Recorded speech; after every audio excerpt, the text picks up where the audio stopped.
They blocked off his only road, thinking an old man wouldn't push back. Instead, he turned the tables, built a toll gate, and made them pay just to get to work. Every single day. Calvin Merriweather had never been the kind of man to rush. At 62, he moved like someone who understood the value of patience, of standing still and letting the noise pass. For most of his life, he worked in San Bernardino, California, in the Public Works Department, fixing potholes, coordinating road crews, and dealing with bureaucrats who barely remembered his name once their sidewalks were smooth again. 38 years of back-breaking labor and bureaucratic nonsense. But now, he was done. He used his retirement payout and savings to buy a plot of land just outside Bastrop, Texas, about 30 miles east of Austin. It wasn't pretty in the traditional sense. Dry patches, a beat-up shed, weeds climbing over a rusted fence. But when Calvin stood in the middle of it, boots buried in dust, he saw something no one else could. Possibility. He wasn't looking for luxury. Calvin wanted chickens, maybe a few goats, space for a horse or two, and land to teach kids from town how to grow tomatoes and dig irrigation trenches without YouTube. He imagined long mornings with black coffee and a thermos in hand, walking the perimeter with his dog, Luther. This was supposed to be peace. A man, his land, and silence. The real estate agent had mentioned the HOA in passing. They're technically for the subdivision next door. You're outside their boundary, so it shouldn't matter. Calvin remembered nodding. He wasn't worried. He had no plans to build a mansion or throw raves. He just wanted to plant okra and fix that old water pump near the fence line. 3 weeks in, he started clearing debris. Brought in a crew from Lockhart to haul off the rusted-out trailer and old roofing sheets. Every day he'd wear the same wide-brimmed hat and grease-stained shirt, waving to the same white SUV that drove past his entrance. No wave back, just a slow roll, tinted windows, and brake lights tapping for a few seconds before moving on. Then, one afternoon, a woman stepped out of that SUV. Her name was Rita Halbrook, president of the Briar Meadows HOA. She didn't offer a handshake. "This land used to be part of the Glenford parcel," she said, flipping through papers she'd printed from the county website. "You're aware of that, right?" Calvin shrugged. "Don't matter much. It's mine now." Paid cash, Rita smiled like someone who didn't hear what she didn't like. "We just want to make sure you maintain visual continuity with the neighborhood. We have guidelines for fencing, paint colors, landscaping even." "I'm not part of your HOA," Calvin said plainly. "Y'all don't cover this lot." She gave a soft laugh. "Sure, but we care about the overall aesthetic of the community. Sometimes these things spill over." Calvin didn't raise his voice. He didn't argue. He just turned and walked back toward the shed, Luther trailing behind. He'd heard enough coded warnings in his lifetime to know when someone was talking around their point. He figured that'd be the end of it. But what came next wasn't a request. It was a blockade. 2 mornings later, Calvin woke up early, like always. The kind of early where the grass is still wet and the air bites just enough to keep you sharp. He poured himself a mug of burnt coffee, grabbed his flannel from the hook by the door, and stepped outside with Luther close behind. That's when he saw it. A chain-link fence, brand new and shining like a threat, ran across the only paved access road that led to his front gate. At first, Calvin just stared. No sign, no notice. Just steel links tied tight, blocking the road like it had always been there. Whoever did it had worked overnight, and they'd worked fast. He walked up to it, examined the posts, concrete still soft around the base. His truck was on his side, thank God, but no one had even bothered to tell him it was happening. His property wasn't part of the Briar Meadows subdivision, but this road, as it turned out, passed near enough to give them just enough reason to meddle. Later that afternoon, Calvin knocked on the HOA's community center door. No one answered. He left a note. No reply. 3 days passed. Deliveries stopped. The mail carrier didn't even try anymore. A propane tank delivery guy called him cursing, said he wasn't risking a back injury dragging the cylinder across 2 acres of gravel just because some folks don't want you on their road. On the 5th day, Calvin drove out to City Hall.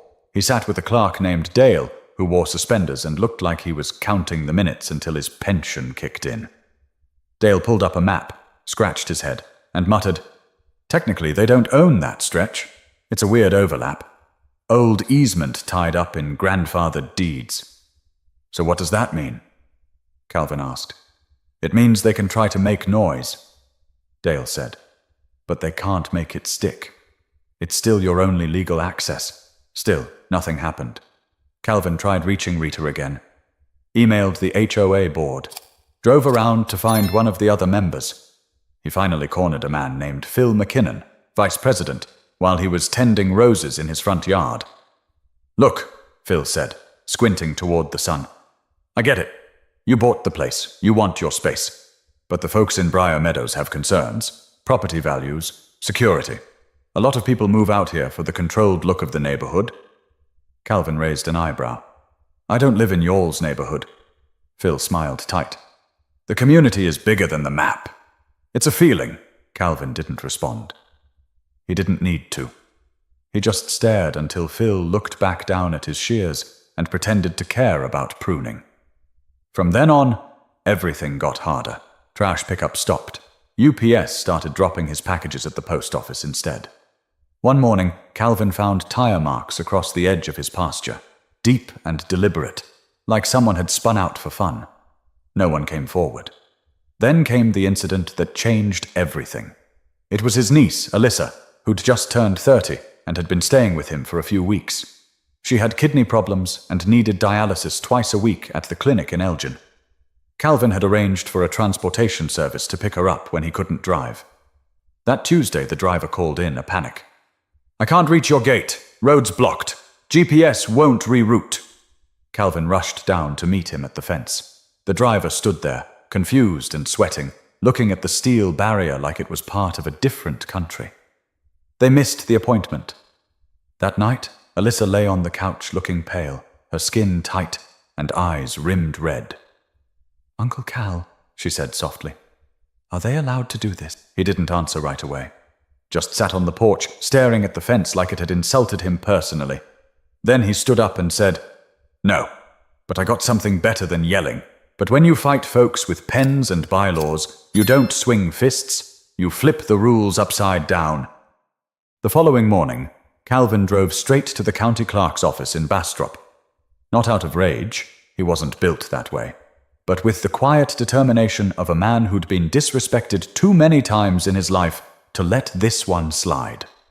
The clerk, a woman named Shelby Cantor, was younger than she looked on her business card, and didn't seem all that eager to get involved until Calvin laid out a folder of neatly stacked documents.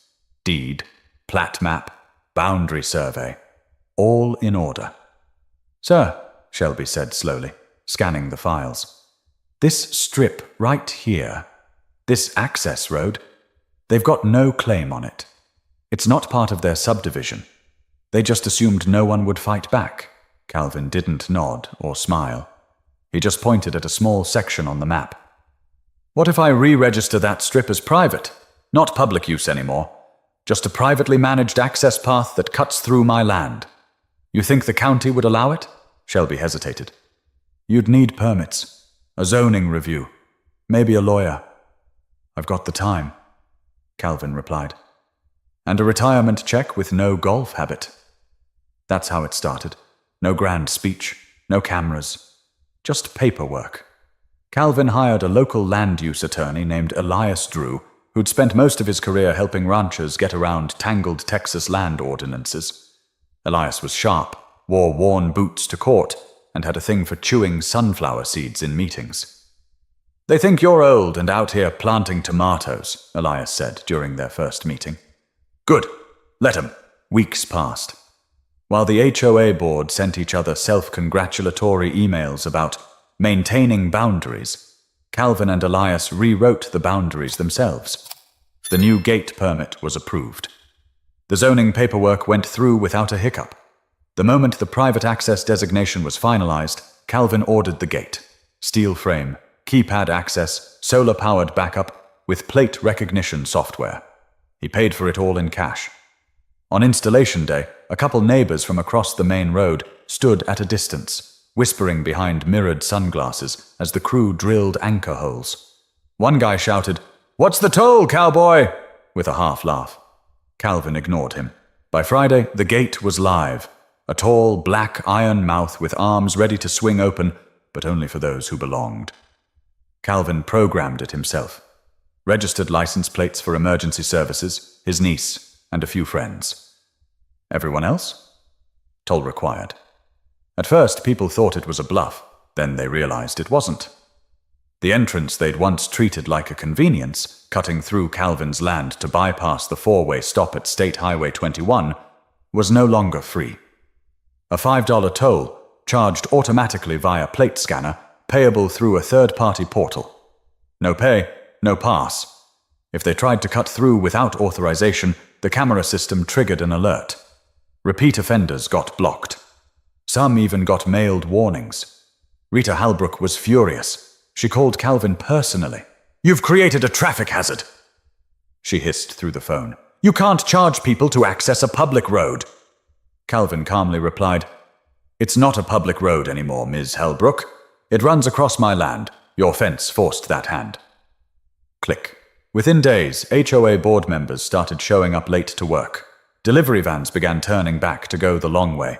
Parents dropping off their kids at the elementary school had to sit through 2 extra intersections during peak traffic. The subdivision's Facebook group was a mess. Some posts accused Calvin of extortion. Others said he was a genius. Someone uploaded a blurry photo of him drinking lemonade on his porch while a neighbor in a Lexus sat fuming at the closed gate. He never responded, never posted, just waited. Then came the press. A reporter from a local station in Austin showed up one morning, skinny mic in hand, asking for a statement. Calvin gave him 30 words. "If you block a man's home, don't be surprised when he builds the way out himself. Fair's fair." The clip aired that night. Viewers flooded the comments, many siding with Calvin. Some called him a hero. Others said he should sue. But Calvin didn't want to fight. He just wanted his road back. Still, the spotlight had only just started to shine. Calvin had never been interested in making the news. He didn't need validation from strangers or applause from a screen. But when Alyssa saw the clip of him on TV, she beamed with a mix of pride and relief. "They're finally listening," she said from the couch, legs wrapped in a quilt, dialysis bandage still fresh on her arm. "You stood up." Calvin gave a slight nod, but the moment passed too quickly for him to enjoy it. There were still deliveries that hadn't restarted, and Alyssa still needed rides twice a week until the transport company agreed to reroute. He called the clinic personally, explained the situation, and paid extra out of pocket for a private driver. The clinic offered sympathy but no solutions. Bureaucracy, like always, moved slower than need. Then, one morning, a handwritten letter showed up in Calvin's mailbox. No stamp, just folded in half and slid between 2 bills. "We don't want trouble. You've made your point. Maybe it's time to compromise." No name, no return address, but the handwriting matched the cursive slant Rita had used when she filled out a notice on his property earlier that month. He crumpled it and threw it in the burn barrel out back. The next day, Alyssa was in the kitchen cutting apples when she paused, knife mid-air. "Uncle Cal," she said, "somebody's parked by the fence." He walked out with Luther at his side. A navy blue Audi idled near the new gate, driver inside wearing sunglasses and pretending to scroll on their phone. Calvin didn't say anything. He just took out his phone and opened the gate remotely. The car didn't move. 5 minutes later, it drove off the other way. No toll paid. No words exchanged. These little games continued for a while. Anonymous letters, engine noises late at night. Once someone threw a fast food cup full of soda at the keypad. The liquid fried the touchscreen for 2 days before a replacement part arrived. Alyssa started sleeping with her light on. Calvin reinforced the camera system. Still, he didn't react the way they expected. No shouting, no confrontation. He just documented everything. Dates, times, license plates. Meanwhile, his gate fund grew. He redirected the toll money into a separate account. By the end of the 3rd week, nearly $1,200 had come in. Calvin wasn't getting rich, but he didn't want to. What he wanted was to make a point so clear it didn't need repeating. The toll wasn't about money. It was about access. It was about respect. Then something happened that even Calvin didn't see coming. A neighbor from Briar Meadows, Luis Navarez, a high school history teacher, knocked on his gate, waving a $20 bill and smiling nervously. "I'm not here to start anything," he said. "I just wanted to apologize. Some of us don't agree with what they did." "You got done wrong." Calvin raised an eyebrow. "You coming through?" "No," Luis chuckled. "Just wanted to say my piece." He left the $20 anyway, saying it was for repairs to the soda incident. Word must have gotten around, because after that, other neighbors began reaching out. A young couple dropped off homemade tamales with a note, "We're sorry, we didn't know the whole story." A teenage girl with her learner's permit asked if she could volunteer on weekends to help Calvin with the chickens he'd just started raising. Not everyone changed. Rita was still furious. Phil stopped waving, but a few cracks had started forming in the HOA's smug surface. Still, the fence hadn't moved. The road remained blocked from the other end. The HOA pretended like the toll gate didn't exist, as if silence would erase it. Calvin knew better. The longer they refused to acknowledge the consequences of their decisions, the more isolated they became, even from their own people. One night, Alyssa sat on the porch with a blanket wrapped around her. "I know you're doing all this to protect us," she said, her voice soft, "but it's more than that, isn't it?" Calvin nodded once. "You don't spend a lifetime following rules, only to let someone rewrite them when it suits them." But even Calvin didn't realize how far they'd try to push him before backing off. It was early March when Calvin received a certified letter from the Briar Meadows HOA. Thick envelope, gold seal, legal letterhead that probably cost more than it was worth. The language was carefully crafted, dressed up to sound reasonable. It accused him of creating a hardship for the community, of obstructing long-standing access, and operating an unauthorized toll system on what they called a community-adjacent road. He read the letter twice, then laughed. "They really think they can bluff their way into my driveway," he muttered, handing it to Elias, his lawyer, later that week. Elias read through it, deadpan. "It's fluff. There's no enforceable claim. They're hoping you don't know your rights, or that you'll cave to pressure. They're fishing." "Well," Calvin said, "I'm not biting." They drafted a response. Straightforward. No legal theatrics. Just a firm reminder that the HOA had no legal jurisdiction over the parcel in question. That the road in question had been privately reclassified in accordance with county zoning law, and that the toll was being collected in full compliance with local transportation ordinances. But Calvin didn't stop there. He filed a public notice of intent to expand the private road classification, not just the gate, but the entire stretch leading up to it. It would now be considered a maintenance zone, eligible for traffic calming measures. That included temporary stop signs, adjustable speed bumps, and optional gravel patches designed to encourage reduced usage by non-residents. In short, they were going to hate it. He hired a landscaping crew to dig trenches and install flexible bollards. Not permanent ones, just enough to slow things down and require attention. The irony? Most of the materials were sourced from the same supply contractor that served the Briar Meadows maintenance team. As construction began, the reactions were immediate. HOA board members drove up in disbelief, watching workers install signs that read, "Private road, access by permission, only all vehicles subject to toll fee and video monitoring." Calvin stood nearby in a folding chair, sipping iced tea like it was just another Tuesday. A few tried to argue, but the workers ignored them.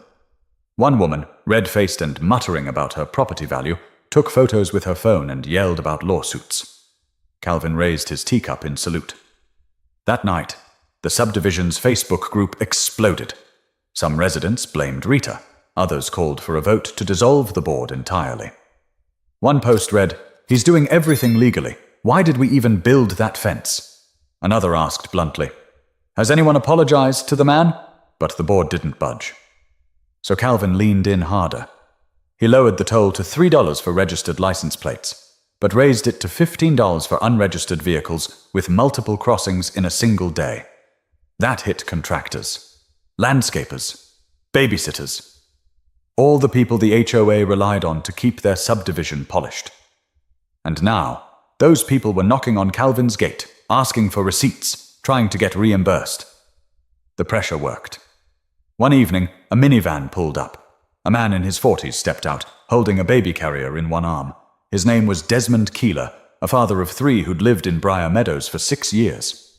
"I'm sorry to bother you, sir," he said, "but this gate's got my wife driving the long way every morning, and she's got a newborn and a job in Waco. I heard you're not unreasonable. Can we register our plate?" Calvin nodded slowly.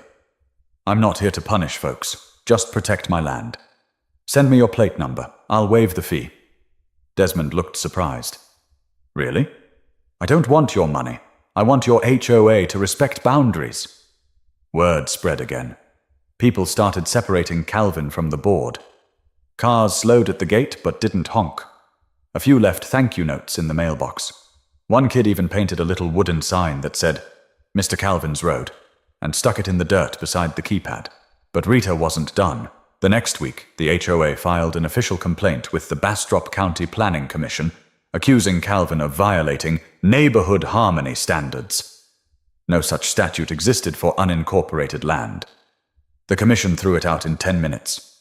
Elias framed the rejection letter and gave it to Calvin as a gift.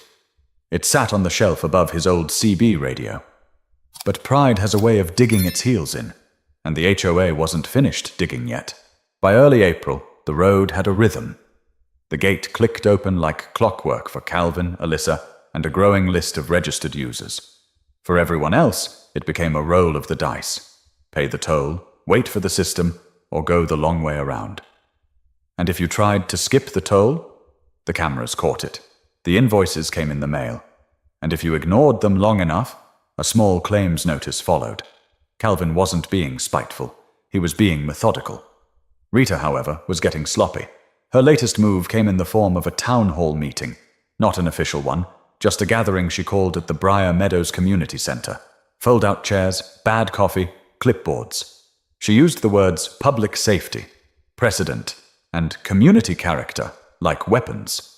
What she didn't expect was who showed up.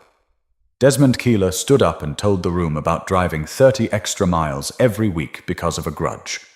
Luis Navarez talked about the kids he taught who asked why a grown man had to charge a toll just to keep people off his land. And then there was Trina Baxley, a retired nurse who'd lived in the subdivision longer than any of them.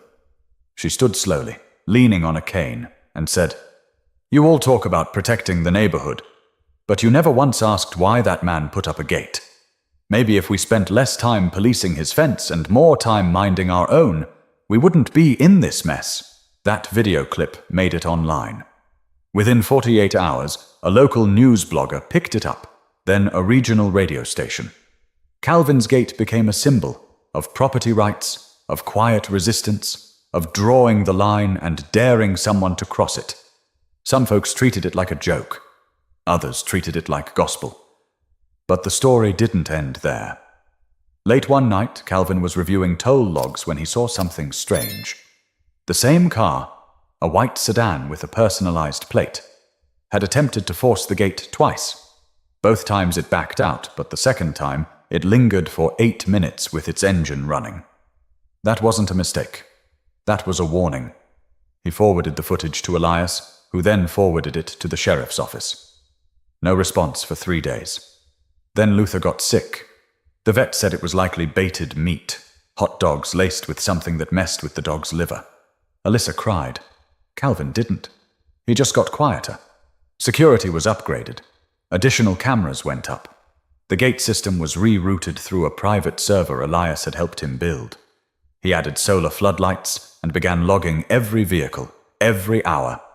At night, he started keeping a shotgun by the door. Not to use, but to remind himself he was still in control. One afternoon, a white pickup with county tags pulled up. The man behind the wheel wore aviators and introduced himself as Deputy Trey Langford. "Got a call about someone complaining you're extorting folks with this toll," the deputy said. Calvin nodded. "And?" Langford shrugged. "It's legal. Just needed to check it out." "Off the record?" If I had neighbors like yours, I'd charge double. They talked for 10 minutes. Langford left with a dozen eggs from Calvin's new coop and a story to tell back at the station. The more pressure the HOA applied, the more support Calvin gained. He hadn't intended to be anyone's symbol, but that's what was happening. People started stopping by the gate just to take pictures.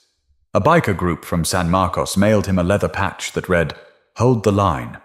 Even the town mayor, quietly, through Elias, sent word that the city wouldn't interfere unless something serious escalated. And that was the irony. The more the HOA tried to isolate him, the more connected Calvin became. With the town, with people who understood what it meant to be boxed in, with folks who had their own fences to fight. Calvin sat on the porch one night, Alyssa beside him, both of them silent as the stars blinked overhead. "You ever think it'd go this far?" she asked. He shook his head. "Didn't plan it, just wanted my peace." She leaned against his shoulder. "Well, now you've got a toll booth and a fan base." He smiled, barely. "Ain't what I asked for, but it's what they gave me." But while the gate stood firm, something else was about to give, and this time it wouldn't be Calvin. By mid-spring, the subdivision wasn't just divided. It was crumbling from the inside. The very HOA that once moved like a single voice had fractured. Whispered conversations turned into shouting matches during board meetings. 3 members stepped down within the same month, citing internal disagreements and personal harassment. Someone even spray-painted "Rita's fence, Rita's mess" across the side of the HOA clubhouse in red paint. It was cleaned up quickly, but people took pictures first. The internet never forgets. Rita doubled down. She held emergency sessions, sent out printed newsletters that read like political manifestos. One page had an aerial photo of Calvin's property with bold red arrows pointing at the toll gate and a caption that read, "A threat to our peace." Calvin framed it and hung it inside the shed. Meanwhile, more and more residents quietly slipped him their license plate numbers. He didn't charge most of them anymore. They weren't the problem. They were just people trying to get to work or pick up groceries without navigating a maze. A retired school bus driver offered to repaint his mailbox for free. A woman named Chandra Ballantyne, who ran a gardening blog out of her 2-bedroom ranch-style house, started dropping off cuttings, heirloom tomatoes, basil, lavender. "Just figured your soil could use some joy," she said. That stuck with him. But joy was in short supply over in Briar Meadows. Real estate agents started calling the HOA office. Potential buyers were backing out once they learned about the gate. One online review of the neighborhood read, "Nice homes, bad politics, and a toll road in the middle of nowhere." The board had no answers. To make things worse, a leak, likely from one of the former members, released internal emails showing that Rita had coordinated the original fence project without board-wide approval, that she'd paid for the labor from the HOA's emergency maintenance fund, citing landscape corrections. The emails were damning. Elias sent a copy to Calvin with a note scribbled at the bottom. They blinked. Calvin didn't celebrate. He didn't need to. He knew what happened to people like Rita when the pressure got too high. They cracked, and when they did, they tried to pull someone down with them. Sure enough, that Sunday, she showed up. Dressed in a white cardigan, sunglasses perched on her head, and heels completely wrong for gravel. Rita stood just outside the gate. Calvin watched her through the camera, arms crossed, unmoved. She didn't press the call button. She stood there for 6 minutes, then finally walked away. The next morning, Calvin found a new letter in his mailbox. This one signed "Official" on HOA letterhead. "We are formally requesting a mutual resolution. A proposal to remove the fence on our end in exchange for the deactivation of the toll system. Let's end this with civility and understanding." Calvin read it 3 times. The tone was different. Not threatening. Not warm either. Just tired. He didn't answer right away. That evening he walked the length of the road, boots kicking at gravel, Luther trailing a few feet behind, still a little sluggish from his recovery, but strong enough to follow. The sun was low, and for a brief moment everything glowed gold. The land, the gate, the fence in the distance. He stopped at the edge and stared through the links. No one on the other side. No cars, no noise. Alyssa joined him a few minutes later, sipping on sweet tea. "They're waving a flag," she said. "Not white, just beige," he replied. She smiled. "You thinking of backing down?" Calvin didn't answer right away. "I didn't build that gate out of spite. I built it because they thought they could push me around and keep smiling while doing it." He looked at the fence again, steel links catching the last light. "I ain't taking it down. Not yet." But as lines blurred between battle and resolution, Calvin was about to face a different kind of decision, one that had less to do with fences and more to do with forgiveness. By the time summer rolled in, the heat wasn't just rising from the pavement. It was baked into every conversation, every sideways glance from across a grocery aisle, every new letter slipped under Calvin's gate. The war may have been tipping in his favor, but it didn't come without bruises. Alyssa had taken to writing in a journal every evening, something she hadn't done since college. One night, Calvin asked her what she was scribbling about. She just shrugged and said, "Trying to make sense of all this without yelling." That hit him harder than he expected. Calvin had always been good at keeping things inside. Born in Tulsa, raised by his grandfather after his parents passed when he was still in middle school. That old man used to say, "You want to know who a man is? Don't listen to what he says. Watch where he stands when things get loud." That's the code Calvin lived by. He'd faced all kinds of nonsense in his life. At work, in banks, buying cars, renting apartments. Nothing ever outright, never loud enough to catch on tape. But always just enough to remind him the rules weren't made with people like him in mind. So when Rita and her fence showed up, it wasn't just about that piece of road. It was about all the quiet walls he'd been forced to smile through his whole life. But standing your ground has a weight to it. The long days fixing things by hand. The paperwork. The long, quiet stares at the fence that never moved unless you forced it. Even Luther had changed. More watchful, less playful. The land still held its peace, but now it came with cameras and passwords. He missed the version of himself that thought chickens and tomato plants were enough. That version of him had started a compost pile and planned to build a greenhouse. This version spent evenings checking battery backups and saving footage to hard drives, just in case. Sometimes at night, he'd sit in the shed and just listen. Not for noise, but for what wasn't there anymore. He thought about his grandfather, about the fields they used to walk through after church, about how the man had refused to sell their house during the zoning dispute, even when the city tried to cut off their utilities. "You don't leave just because someone makes it hard," he'd said. But Calvin also remembered the price his grandfather paid. The strokes, the silence, the weariness that came from fighting battles nobody thanked you for. One morning, Alyssa brought him breakfast. Biscuits, bacon, and a paper napkin that had, "You're still you," written in pen at the bottom. He didn't ask. Just nodded and took a bite. That same afternoon, Elias called. "You've got leverage now," he said. "They're folding. You can ask for the fence to come down officially. File a cease order. Maybe even damages if you wanted to push it." But Calvin didn't answer right away.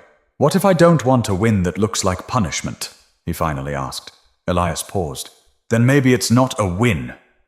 Maybe it's a peace." That stuck with Calvin. That night, he walked the length of the road again, slower this time. He stopped midway and sat on an overturned feed bucket, watching the tree line dance in the dusk breeze. He thought about every man he'd known who never bent, who stood so tall they cracked their own backs trying to stay straight.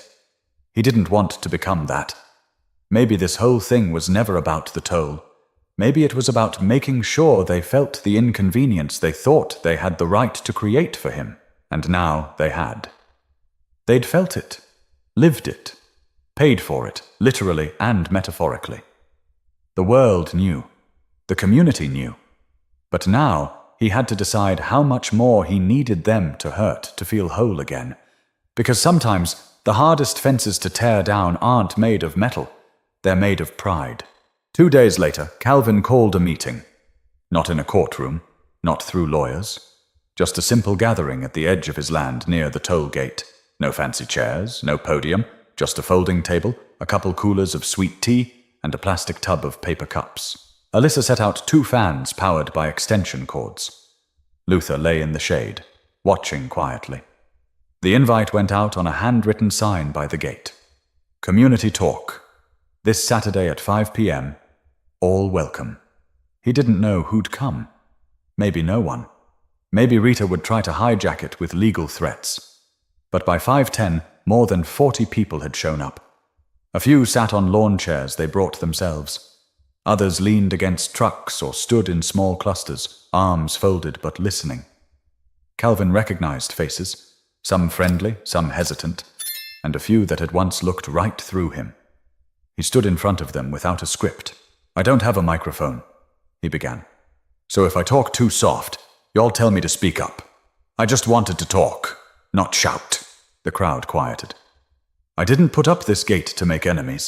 I put it up because my access was blocked. I didn't start with a toll. I started with a conversation. That got ignored.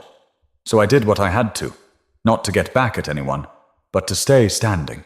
A few heads nodded. He glanced at Alyssa, who gave him a small smile. "Some of y'all don't know what it's like to feel boxed in without being touched. Fences don't have to be tall to trap you. They can be polite. They can be sneaky. And if you don't push back, you end up disappearing." Someone from the back asked, "What do you want from us now?" Calvin didn't miss a beat. "Respect. Not apologies. Not gifts.